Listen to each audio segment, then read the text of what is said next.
2 days after completing their takeover of Afghanistan, Taliban militants give their first press conference. A spokesperson for the group says they want to make sure the country is no longer a battlefield of conflict.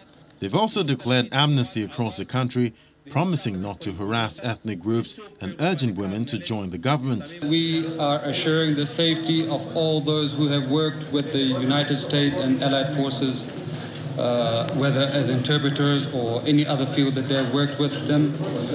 As for their talents and their skills, we do not want them to leave the country. We want them to serve their own homeland.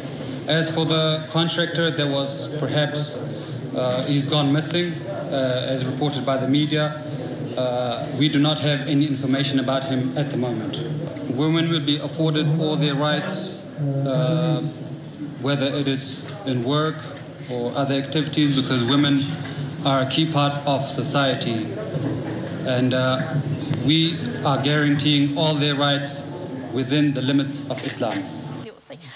Earlier, a prominent local news station also had a female anchor interview a Taliban official live on air, signaling a push by the Taliban to project a more moderate image to the international community. Meanwhile, Mullah Barada, the chief of the Taliban's political office, has arrived in Afghanistan's Kandahar province along with a delegation. However, despite the latest developments, Afghanistan's deposed vice president Amrullah Saleh has claimed to be the country's new caretaker president following the flight of former leader Ashraf Ghani into exile on Sunday. He says he's still in the country and that he's reaching out to all leaders to secure their support and consensus.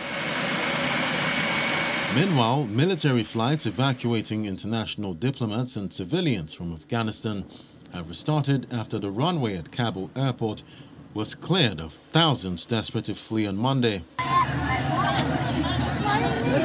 At least 7 people died in the chaos, including several people who clung to the sides of a jet as it took off.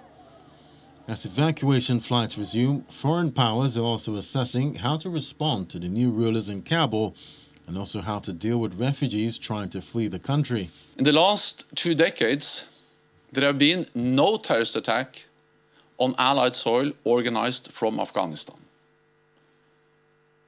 Those now taking power have the responsibility to ensure that international terrorists do not regain a foothold.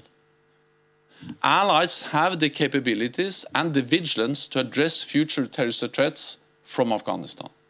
But what we have seen in the last few weeks was a military and political collapse at a speed which had not been anticipated. Parts of the Afghan security forces fought bravely, but they were unable to secure the country, because ultimately the Afghan political leadership failed to stand up to the Taliban and to achieve the peaceful solution that Afghans desperately wanted. This failure of Afghan leadership led to the tragedy we are witnessing today.